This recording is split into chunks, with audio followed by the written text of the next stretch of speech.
Jaalalleetti yaadu fedhe wayi jaalalleetti yaadu fedhe. Eeywa Jaalalleetti dhaggeeffadhu caala silaa namni miseenjeraa fi imoodhaan ulfaa'e ati har'aan tana ilmoo 10 ol akka qabdu beektaa? I'm sorry. Yeah? Beektaa kan? Yeah? Silaa namni miseenjeraa fi imoodhaan tiktookiin namni ulfaa'isee ilmoo 10 ol akka qabdu beektaa?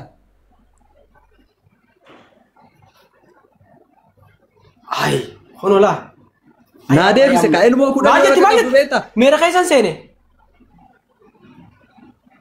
Yeah? Ilmoo 10 ol akka qabdu beektaa? Eesaan?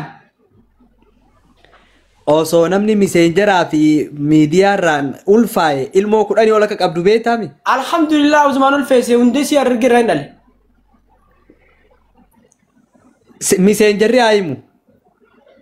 Dhalaan takkittiin keessa hin jirtu miseenjera keessa argee malee. Okay, yo خلاص okay saniifuu qaati amma ati ilaal dantaa miseenjera keetiitii fi achi asirraa wayii waata nutis dantaa galgala keenyaatiif asirraa wayii waan namni dantaa keessa bu'aa jira. Hattu wal jala garree jira. Hai. Dantaa galgala keenyaatiif asirraa wayii waan. Amma gumati ya wallahi dabamba ani gama lakitu jiru. Alaan argee hojjole si buusu deema dhaggeeffatin. Hattu bar wal jala garree jira bar. Inni ni Ajir kunari bar. nutis boonyuuf qabna. Thank you. Waa'ee kiyyaa harka 99 namni barachuu barbaadan Khadirin gaafachuu ni dandeessan. Understand jechuudha. Harka 99. Anamma kan isiniin jedhee seera fakkeenyaaf amma ani Khadir nafati khawalii galle yeroo jiraatiif maammeen kuni asittiin fuusiseen siin jedhe biyya tanatti. Booda ganda soddaa gisee zigaalee harkatti kanneen deeraa kan dura deeme jala fiigee qaba. Laal. Haasa kan sirriitti baafadhu. Maammee kana gorsi ati ganda soddaatiin wal beeytanii booda darsa keessa fiigee akka darsa noorkeetiin caccabsine. Maqaan akka nun banne si galee. Nurraa gorsiin siin jedhe. Amma gorsa kana maammeen kun fudhatee jira moo hin fudhannee bakka tana gaafadhu mee. Mamme ati immoo gorsa kiyya kana keessa ani qullaal dhagee mammeedhaan tokko anamma fuudhee dhiisee qofa osoo hin ta'in nama warra soddaallee dhaqee warra soddaatti wajjin nama nyaate warra soddaatti wajjin nama dhuge waan biraa dhiiseetiin fira isaanii laal kunoo laal digaluu jaanii akka kunoo nama laal eessarraa egaa caalaasaa ganda kameeti. Ani machaara dabar ani machaara. Okay, akka nama machaara irraa ka'ee baadiyyaa machaara guudha kan miilaan akka bakka makiinaan hin jiru. Achillee nama deeme nama fira isiillee hedduu bakka iyyaafate jechuudha. Achi baadiyyaa irraa achi fagoo hunda ka deeme hanga sirkaa hanga kunoo digaluu xijoo jaanachi hunda deeme. Kanaafuu keessallee deeme waan baree jiruuf maammeen waan hin jee kana narraa fudhatee hojiirra oolchuu qaba. Wanni as keessatti isa gorsi kiyya keessa fayyadu malee keessa miidhuun jiru haala kunneen parsantii 80 itti nama.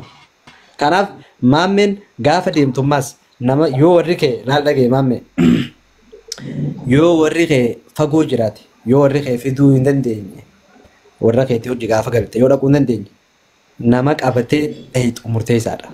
Dhugaan siin jaa maammee kiyya. Nama akkanuma wallahi ana Kuno nama kacala kana maka batteni ite. Wallahi billahi makaru jate. Anin tahu. Dage. Mami ana bicara kami wajib. Ana dah kamu kami ojin.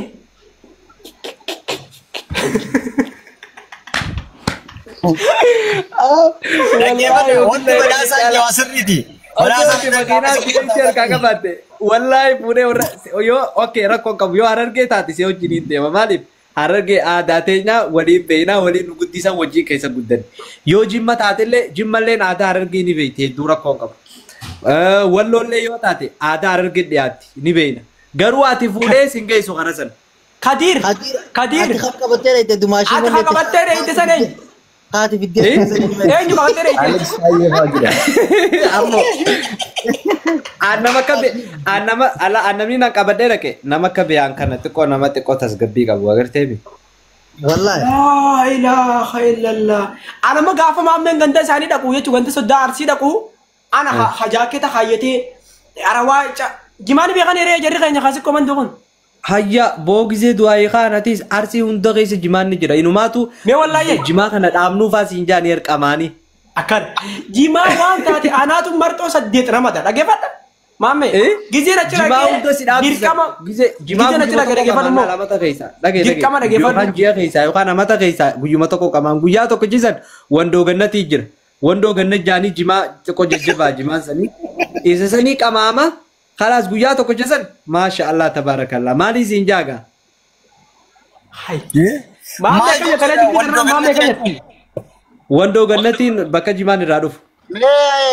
Ilmee asirratti namni dhibbisa deeti shantamana jetta kun warra sirra ta'u kan hundi isaanii qaqqaba fooloo godhaa aboo oromummaa maali isin gizee namni asirratti qaqqaba warra sirra caalaa mee mutu godha dobboleessa kiyyatti hin lolini caalaa ijillee jala kana waasii agartu hin lolini asirraa namni waa barataa jira keenya ganda soddaa jirra nutti rabbi nu haa oolchu jalqaba soddaan xiqqeen nan qabu bakka kamittuyyuu soddaan soddaadha waan godhaa jedhan godhaa kaa ijoollee fooloo jedhan godhaadha walumaa galattu akkasi koomandootitti soddaa akkatti kabajju qabdi.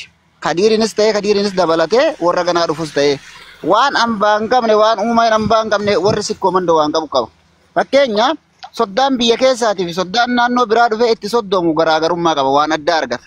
Fakkeenya Harargee keessaa dhufee gaafa Arsitti soddoome gaafa soddaan bakka san dhaqu Harargee keessaa dhufe hin jedhan soddaa biyya Arabaa jedhanii isa qofaa miti bakka inni irraa dhufe san illee ulfeessan kabajanii jechuudha.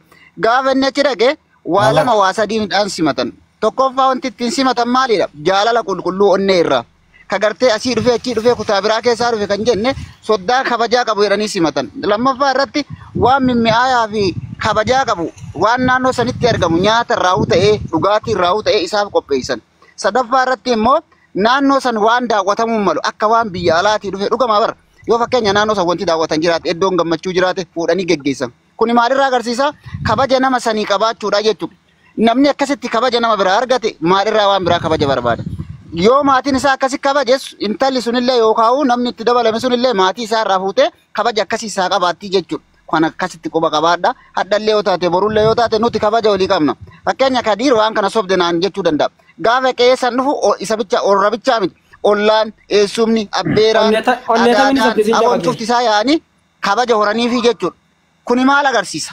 Kabaja Oromoon qabdu Oromoo keessatti aadaan sikkoomandoo maal akkasiin qabdu agarsiisa. Gaafa achirraa galtu akka nama biyya Arabaa irraa galu waan isaa qophaa'u jira, waan isii qophaa'utu jira jechuudha. Kun ammoo kabaja malee dhabiinsaa miti.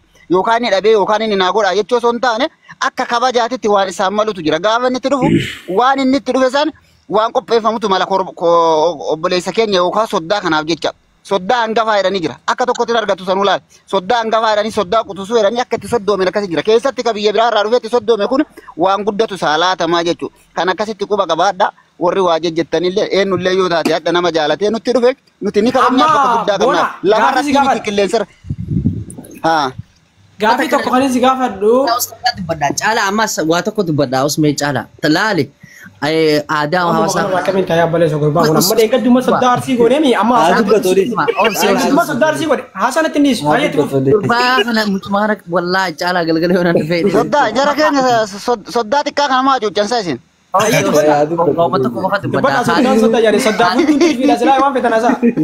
Haalit tokko jala kanaa waan jooni beektaa soddaa fi hundun tirfiidha jaanu biratti. Tana dhugaa rabbichi.